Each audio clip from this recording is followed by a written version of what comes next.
Good morning and welcome to this WIOA Wednesday webinar double feature. My name is Kirsten Sherry with the Illinois Center for Specialized Professional Support at Illinois State University, and I will be the moderator for today's webinar. We do apologize for the late start for everyone. We had a double feature this morning, so if you were on our webinar this morning, then you might just be joining us as well. So welcome to all of our attendees for today. Just a couple of housekeeping things before we get started. We will be recording this webinar today, and all of the recording and the PowerPoint slides and handout from today will be on our website. You can also expect a survey tomorrow morning that will prompt you to give us any feedback that you might be able to provide us, and that will be hitting your email within 24 hours. And then all of the PowerPoint slides and everything from today will be on our website within 48 hours. All of our attendees are in listen-only mode today, and if you have any questions, comments, or concerns, please go ahead and post those in the chat box. It's important to note that this box might be labeled something differently for you, depending on if you're joining us from your from your computer, your tablet, or your phone today. So it might be labeled the comment, question, or chat box, but it's just a text box that you can converse with myself and the presenters with today. So feel free to type any questions in there, and then we will do a Q&A at the end. Another housekeeping thing is just a reminder, if you have faulty internet or audio connection today, you can feel free to call in, and that phone number is located in your initial registration email for today's webinar. And so with that, I'm going to do some beginning polls that we do every Wednesday. I'm going to ask our attendees to go ahead and answer which partner they best represent today.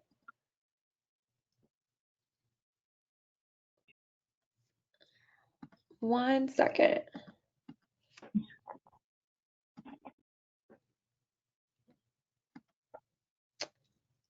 I apologize for that. Now you should be able to see our slides. So first, I'm going to go ahead and ask our participants where their local area is today. So if you could answer that for our attendees this morning. And we do apologize for the limited amount of options, but I'm going to give everyone about 30 seconds to answer this.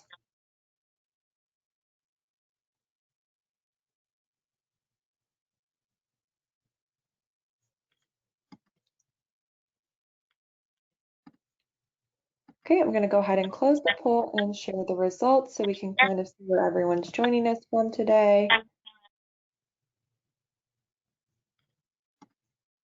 So it looks like we have a broad overview joining us from today. And then we did have which partner do you represent? We had some people that were able to do this poll earlier. So we have a lot from Title I joining us today. So probably a good amount of you were on our earlier website or earlier webinar as well this morning. So welcome back to the double feature for today. And with that, I'm going to hand it over to our presenters for today. We have Laura Dahm and Paula Berry. Laura, if you'd like to start us off. Good morning, everyone, and thank you for joining us for today's webinar. Again, today's presenters will be Paula Berry and myself. Go to the next slide, please, Kristen. Today, we plan to discuss the first round of changes that are being made to the Illinois Workforce Development System that were brought about by policy and reporting directives at both the federal and the state level. Paula is going to talk about the main changes to the service menus in the system. She will outline the new single service level for youth and the new service level for the disaster recovery employment grants. And finally, Paula will provide you a preview of what the new service table with definitions will look like. And remember that this is only the first round of changes being made, so there's always an opportunity for input, and things will evolve and change as we go through this process. Next slide, please.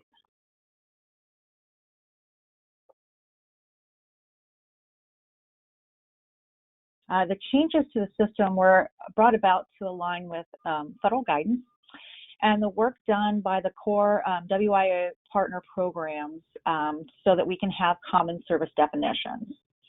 In January, an update to the PIRL reporting online resource was released. And also recently we had TEGL 1219, which provides guidance for the Dislocated Worker grants.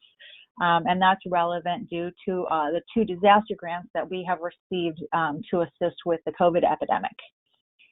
TEGL 1418 provides definitions and common definitions among partners, and the participation level service charts for the different programs were instrumental in determining the changes that needed to be made to the system.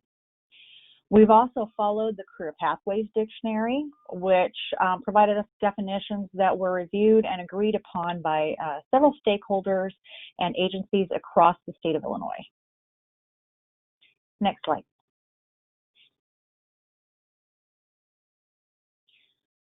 The policy unit will be updating ePolicy Chapter 4.2.3, beginning by changing the name from Case Management to Career Planning in order to align with WIOA.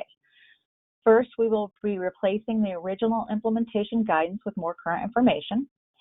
Secondly, the services chart that was attached to the exit policy is going to be moved to this policy. Next, the services chart will be updated to incorporate shared definitions, specifically those around ABE, ASE, and ELA. Changes around apprenticeships that were introduced in the TEGL, and to bring those in line with that guidance. And reconciling the work-based learning activity of work experience, being an individualized career service for reporting purposes of the PIRL, but allowed by the Illinois Workforce Innovation Board to be counted as training towards the minimum training expenditure requirement policy. Future updates will include convening a work group regarding career planning, and that's going to include assessment guidance and other resources that are going to be developed or have already been developed from other grant opportunities to assist with assessments and with career planning. And those will be are being developed now, and we will discuss those later as we move into that phase, round 2 or round 3 of these changes. Next, Paula is going to discuss the updates to the services, so you can go ahead and move to the next slide. Good morning, everyone. This is Paula Berry, and many of you work with me quite a bit in WIOA performance and reporting.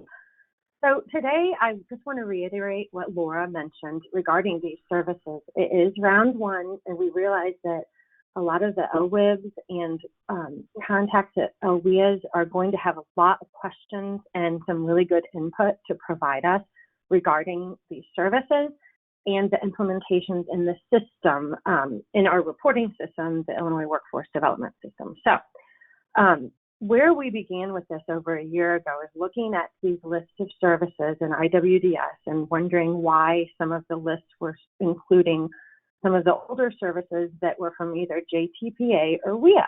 So first, we ran reports out of IWDS. We did an analysis of the participant individual report layout, which is the PIRL, to make sure that we were reporting these services correctly to DOL. And then, like Laura said, we did research among the definitions themselves with our partner agencies.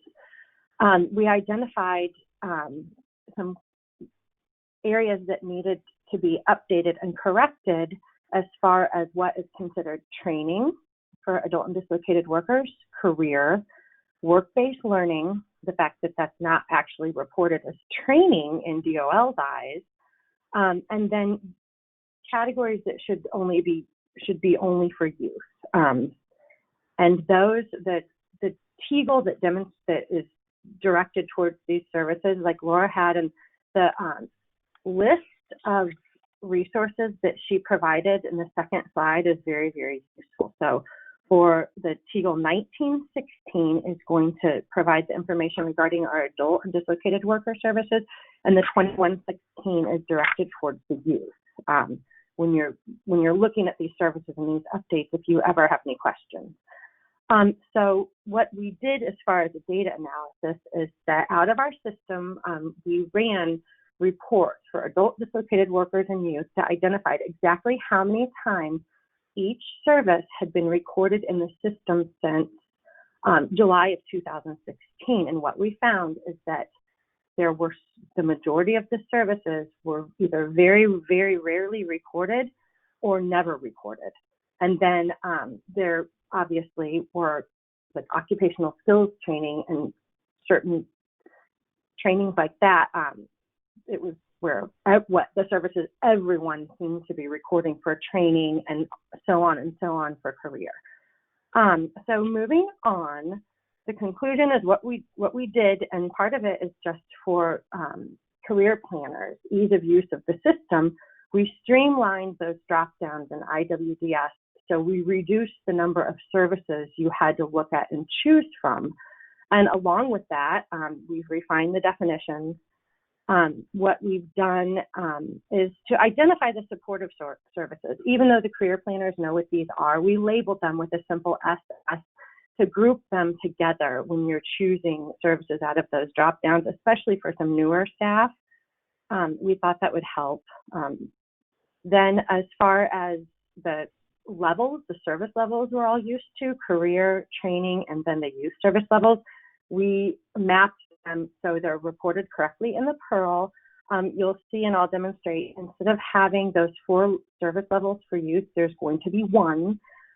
And then programmers implement these changes in the system, but they're still currently in our test environment. So myself and some other staff have been testing these services in our system for the past week or so, at least, and it will require more testing. I want to give you a couple examples of what you'll see as far as new services. And in new, they're not new, they're WIOA services, but they're new in our system. So now we have adult secondary education in our training level, and this is replacing GED equivalency. So when you used to choose that, your choice will now be adult secondary. Other non-occupational skills training you'll see in a training menu, and this replaced services like other academic training, other basic training, and then we had academic training, other vocational trainings. So we narrowed those down. And then a brand new service in our system is what is a non-registered apprenticeship. And this was one of the things Laura was talking about with that new registered apprenticeship guidance. So this is just for your reference. These services, you'll notice when you go in to add a service, especially career planners, on that training menu, it shrunk. It's much shorter now. We moved services like remedial that are no longer applicable in WIOA, English language proficiency, a personal counseling could also previously be found in our training menu. Well, what we determined is that these are actually career services, so they shouldn't be there, and they don't. So they're going to be moved to the appropriate level. Here's some new labels for our career services that you'll see in 1A and 1D. Adult basic education is developmental education, and this is replacing what used to be called adult education and literacy. We had a label called remedial training, which is obsolete, and basic education. Career planning, our case management service that's been in IWDS for years and years, we just renamed career planning to stay in line with WIOA. And then we have a comprehensive and specialized assessments, and this is replacing services which most of you never even use, like asset development, a diagnostic testing, in-depth interviewing assessments, and then a separate service for tests, along with we have one combined service for group workforce research and workshops and job clubs that replaced those individual activities. So I'm sorry, you can move on to the next 2 slides. Kirsten, I'm sorry, I didn't tell you to move ahead. And one more, please.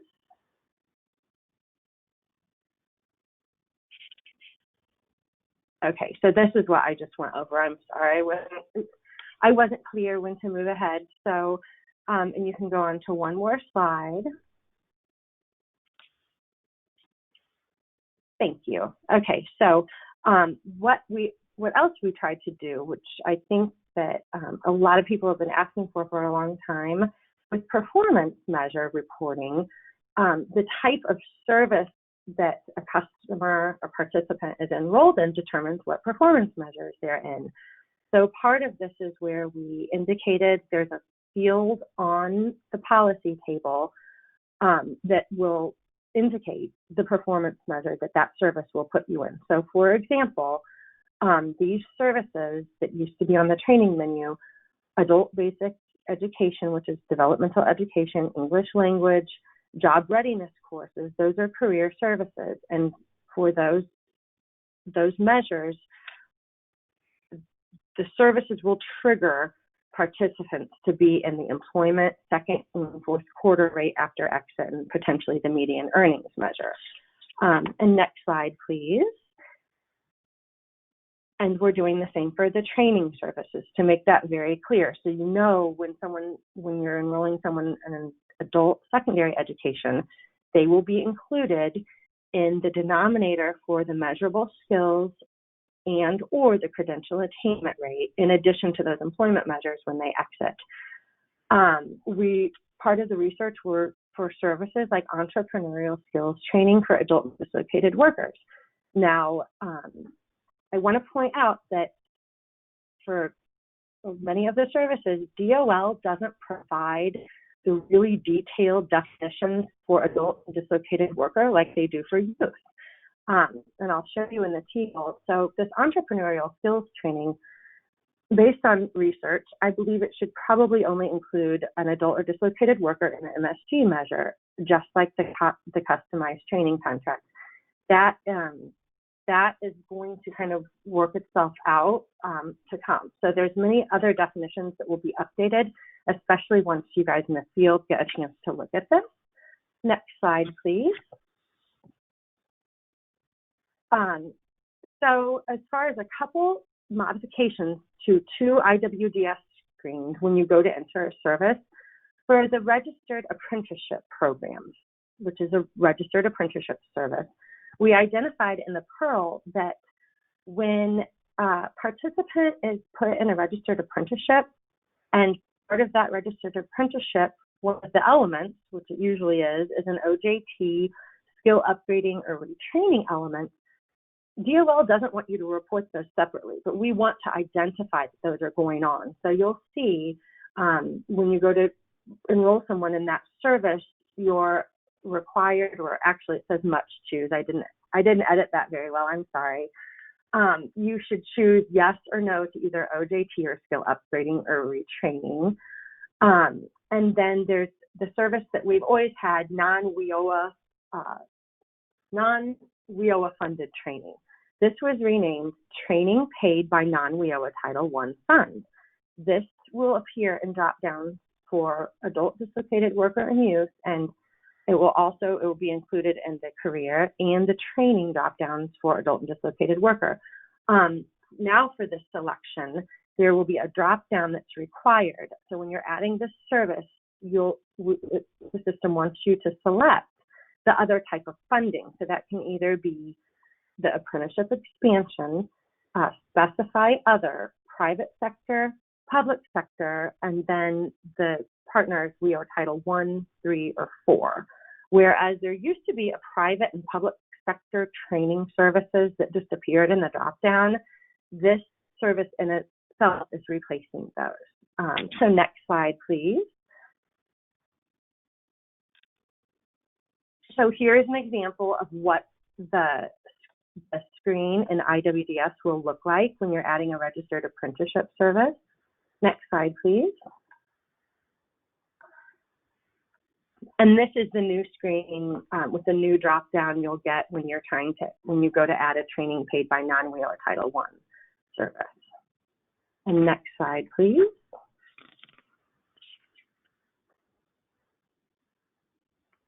Okay, so part of what we wanted to demonstrate today is that I'm sure most of you are aware that for youth, we used to have 4 different service levels. So we had one called work-related service, an academic learning service level, so another drop-down for a few case management services, and then a drop-down for summer programs for youth. What we identified in our research is that these services are not, these different levels to contain the services, they're not mandated, and they really didn't make any sense in WIOA. And then some of them had overlap. There would be work-related, some work-related that were both in academic. So when I got into the system, I found that to be very confusing, and working with other OET staff, we determined we're going to have one youth service level called Youth Service Elements, Education, Training, Career. On top of this, these youth service elements are taken directly out of the Youth Services TEGL, and it's an attachment 7, table B, and those are all 14 of the required youth service elements that need to be offered, and that's per WIOA. So they're identified here, and those are going to be your main selections in our system. So next slide, please. As part of this process, what we found, and this is where we determined a lot of this was from the PIRL. There are some services that have the same name, but they mean a lot. They have a lot different definitions when it comes to either an adult or dislocated worker or a youth. So our programmers had to create these new services that are added to the one new youth level in the dropdown. So we have a work-based learning, which is an OJT private sector for youth only, an OJT public sector for youth only, an internship that is specific to youth participants only, and those are the internships that are only in the summer months. So that one service is replacing that whole level. And then there's an entrepreneurial skills training that is specific to youth only.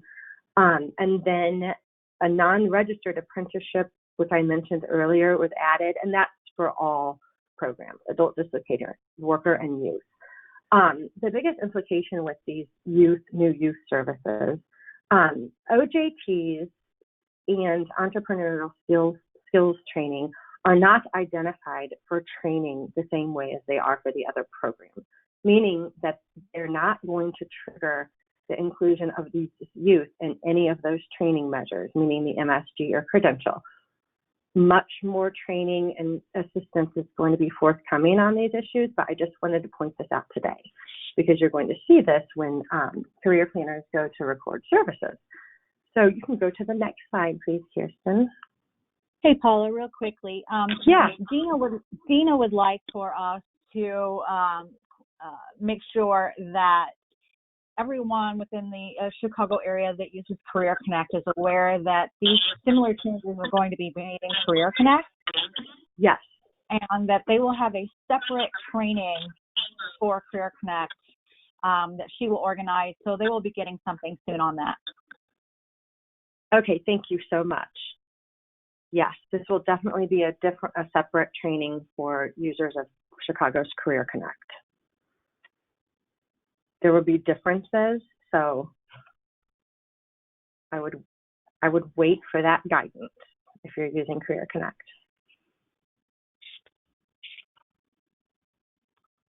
Okay, Kirsten, we can move on to the next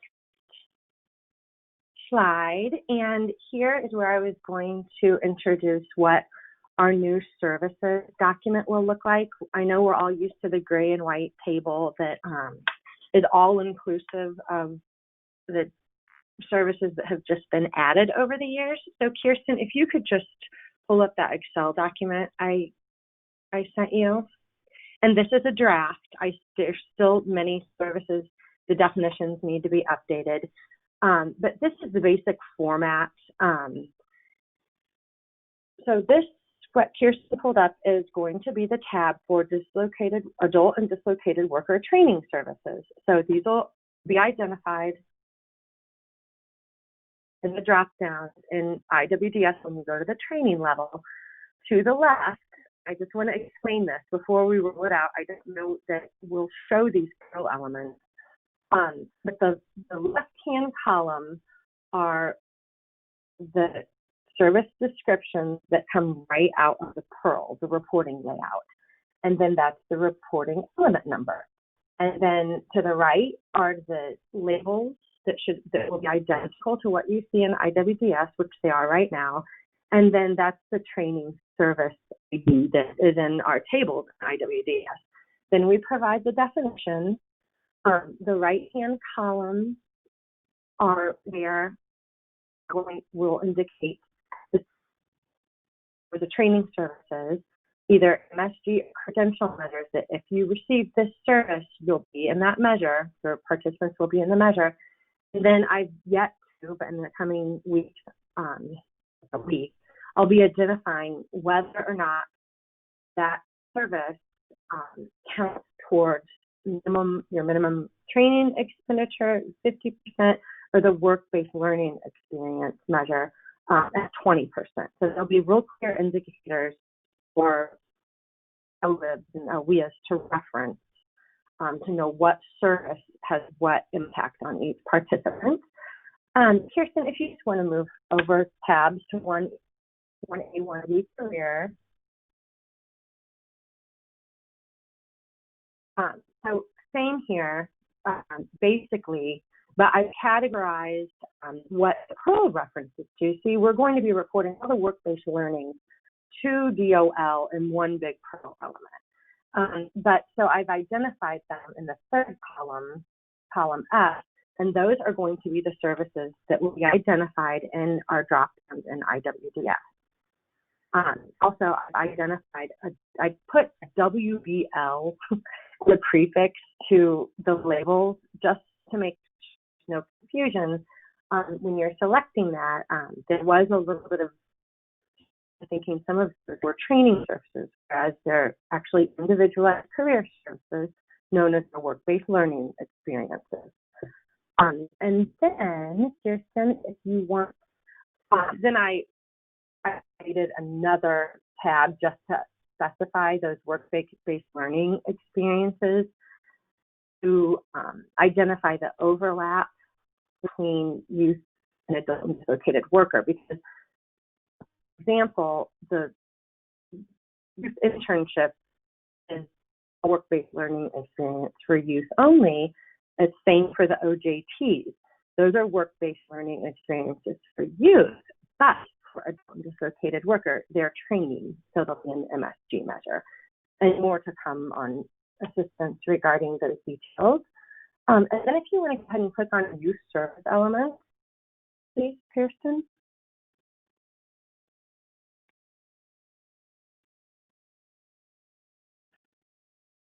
Okay, so this is going to be our new youth service level, which we're calling, again, youth service element, education, career, and training.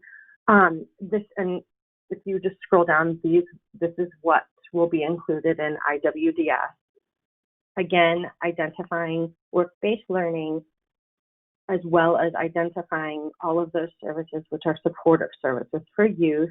Then in the policy document, I've kind of highlighted out what our youth occupational skills training, and then in the green and this draft document are where we have brand new services in our system.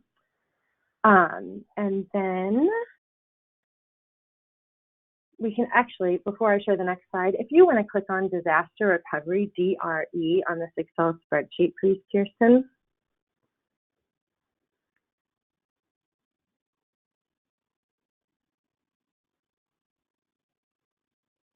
Okay, Jill provided this, so I just cut and paste it. And then we'll also have another tab with definitions of the disaster recovery services that will be available. Okay.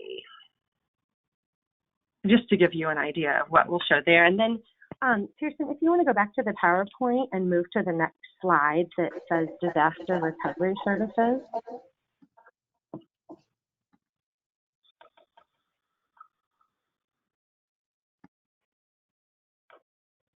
Okay, So for anyone who might be in IWDS testing these, or actually there are probably some grantees on the phone, this is what you will be able to select for someone certified in 1N, and the service level is called Disaster Recovery Services, and available, the valid activities for that are disaster relief employment, disaster relief safety training, and all of the supportive services that go along with those. So just to mention, with the DWG's only services, they do not trigger inclusion in the denominator for any WIOA performance measure indicators when these participants are exited. But they're only available to DWG participants. So I just wanted to make that clear, and I think Sammy's on the call if any questions come up. And you can go to the next slide.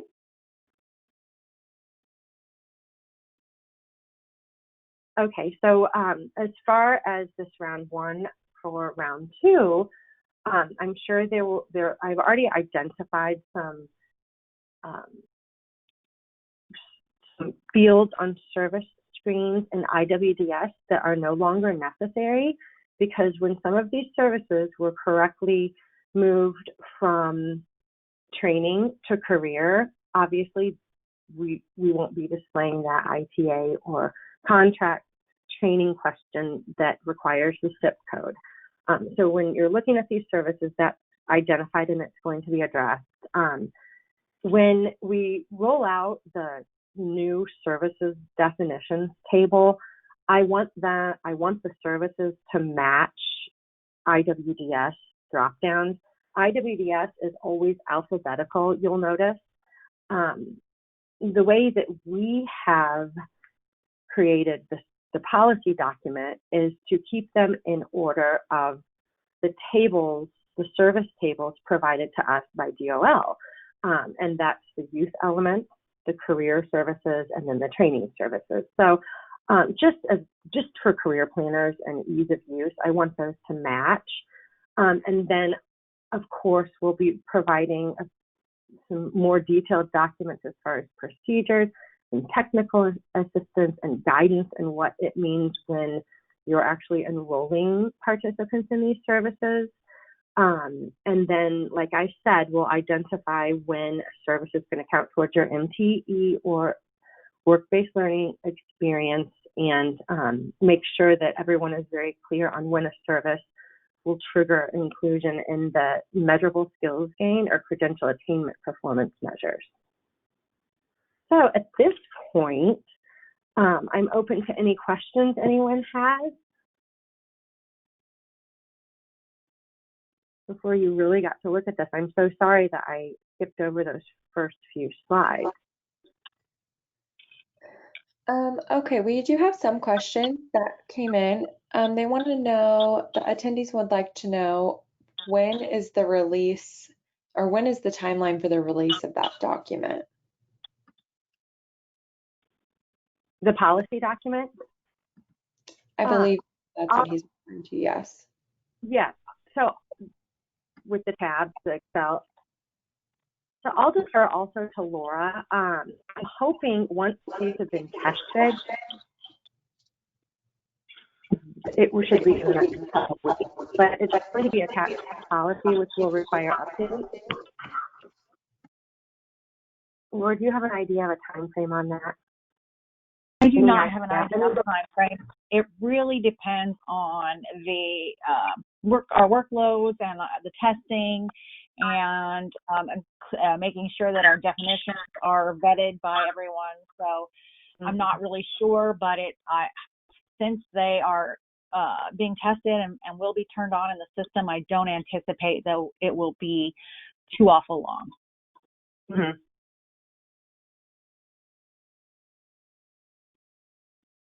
Okay. Another attendee would like to know, Kathy Woolham, why are youth internships limited to summer only? Okay, so youth who are in an internship happens to be in the summer should select the new service, youth summer internships, but youth are also the internship services that is not limited to summer months is available for youth as well. In the PIRL, there was a specific service that we didn't have in our system that we needed to make available for youth who are in internships that are in summer months. But yes, the other one is available to youth year-round as well. Okay, thank you. And then we have another question from Dina. It says, since Alternative Schools does not put youth customers in the MSG anymore, should we use the Adult Secondary Education Service for youth in Alternative Schools to get them in the measure? Yes. Okay. And those are all the questions we have. Oh, we had a couple more coming. I will mention something else. So I left this available. I'm kind of echoing. I don't know if it's just me. I left available in the services other non-occupational skills training, and that is considered a training for DOL reporting. So that would include a participant in or Exeter and MSG and credential as well. What is more to come, what I want to mention when you're in the system and you're seeing these services, we have a service called short-term pre-vocational services. And then DOL identified another service that they left over in the training section of the PIRL, which made it confusing, and it's job readiness with training. Basically, job readiness is short-term pre-vocational activities. The definitions are so similar. The only difference is that job readiness with training is when you're doing short-term pre-vocational job readiness type activities and you have a WIOA training service element provided in conjunction with those other career services. So our system will identify them, but we don't have it set up yet where our system is going to capture, oh, you had these two elements that are job readiness and this training, it was a prerequisite training, so that's going to roll up and count to a job readiness.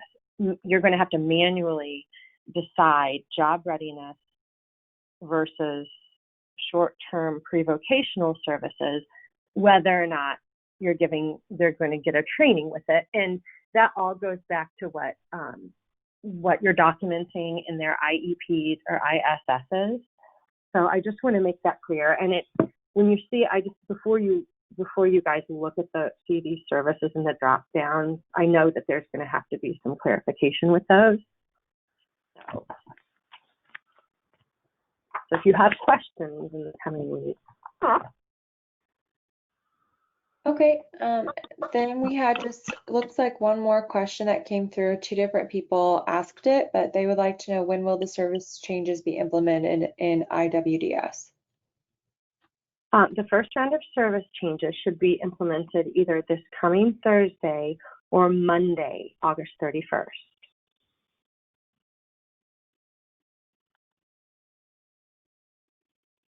Okay. We don't have any other questions coming through as of right now. Okay. I want to mention one more thing that Jim Potts asked me to bring up, and it is this. Local systems administrators are going to need to go in and update the provider-entity relationships to include adding any of the new services and activities that they wish to have appear as choices that might have been added or renamed that might not already be checked on your various provider-entity relationship screens. And if anyone has questions about that, you could email probably myself, or Jim, or Chris.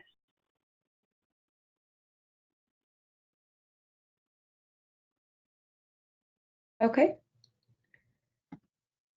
Dina said Thursday, tomorrow, question mark?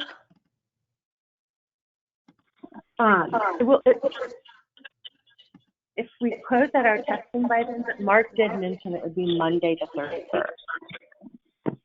So usually the deployments are on a Thursday, but Mark mentioned the 31st. And looking back, I think you might have been on that, Dina. I confirmed with them right before this webinar, so I don't see why it would be changed to Thursday. Other than that, it's usually when things are deployed to CMS.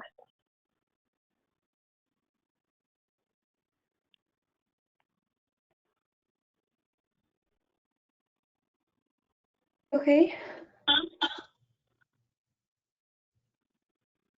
We don't have any other questions. Oh, Dina said, in case any LWIA 7 agencies are wondering, we're looking at mid-September to deploy these changes in Career Connect. Thanks, Dina. And Debbie Wright would like to know if you could please repeat the information that you gave about the service providers and what to update. Okay, I will send this in an email as well. But so you'll need to go in and update where you have your provider entity relationships. There's a screen where there are text boxes next to the services that you wish to provide, because for certain providers, they won't all show up. So those need to be updated to be in sync with any new services or any that have been renamed that might not be checked right now. So Debbie, if you have any questions or need assistance with those screens, let me know, and we can get Jim or Chris on a call to walk you through that.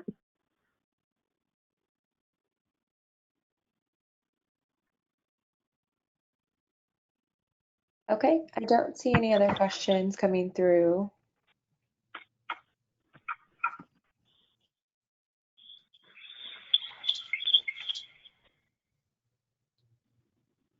I don't see any other questions coming through right now, Paula. Are we moving on? Okay, well, if there are no questions, then we can be finished for today. Okay. We do have about 10 more minutes if anyone does want to type in any more questions in the chat box. I know we did get a late start today.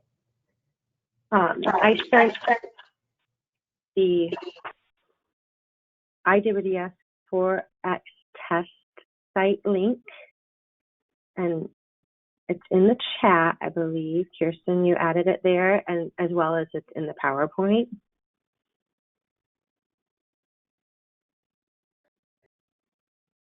I apologize, what link? I don't think I added any links in the chat today. Oh, that's okay. It was below in the email I sent you with the webinar in the Excel sheet. Okay, I can put it in the chat right now though while we have a minute. So in the next few days, I'm going to stop sharing my screen so I can access that spot for everyone.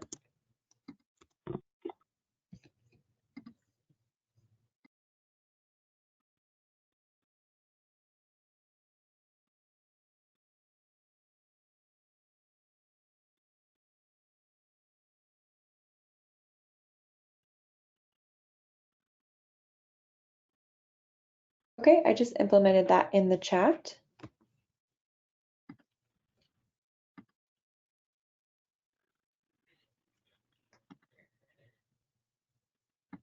We did have a couple more questions come through. Jean would like to know, what does MTE stand for? She said, probably dumb question. no, it's not. It's our minimum training expenditure policy, where areas are required to spend a minimum of 50% on direct training expenditures. And with the services, so to calculate that, the services aren't necessarily pulled out of IWDS, but we know that when a service is recorded as training in IWDS to go into performance measures, those types and names of the trainings are very specific to what will put them in performance measures. The minimum training expenditure policy also counts services that are work-based learning, individualized career services as the minimum training expenditure.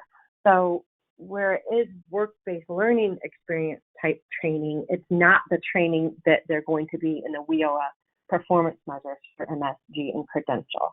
So that's why I'm indicating those on the sheet, on the policy table. Okay, thank you for sharing that question. We don't have any other questions coming through. I did want to note a couple of housekeeping things before we log off for today. First of all, thank you to Laura and Paula for presenting today. Thank you to all of our attendees for being flexible with us today, as we had 2 webinars this morning, so we appreciate your flexibility here at our center. And then I did want to note that the recordings and the handouts and links from today will be up on our website and the Illinois WorkNet website within 48 hours. So Friday at 11:30 a.m. is when everything will be up on the web for you all to access. And then also tomorrow you will be receiving a follow-up email that has a survey in it. If you could take 5 minutes out of your day, we would really appreciate any feedback you could provide us. I also put that survey link with the directions for it in the chat just now. If you'd like to just go ahead and give us that direct feedback as we're logging off today, that would be really appreciated. And Laura and Paula, did you have any final thoughts? I actually have a question coming in on the side, and it's regarding any guidance that we will be provided to help all the local areas understand the changes and what it means to them as they're recording them in the system, and that's a yes.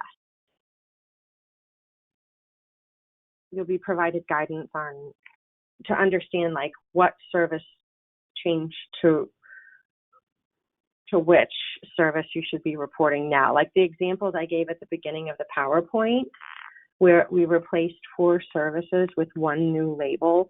Yes, there will be guidance coming on how to understand that and how and when it's appropriate to use the new services for a participant. I just wanted to make that clear. This isn't it. We know that we have a lot more work to do as far as guidance and technical assistance. Okay. Any other questions? Trina would like to know, when can we expect that guidance? The basic guidance on the new services and what they're replacing basically should be in the next week or so. A lot of, like round 1, what I discussed with some other staff is that, so it's high level, and these are based right out of TEGLs and the PIRL and reporting. But since many of us aren't working with participants in WIOA on a day-to-day basis, we were hoping that once you looked at the services in the menu, you could provide us some feedback or some direct questions, because after working with these for like a year and a half, of course, these changes make sense to me, but logically out in the real world, there might be some very, very good questions that could help us provide better guidance to the field. So I would appreciate anything like that, any emails that the LVS come up with.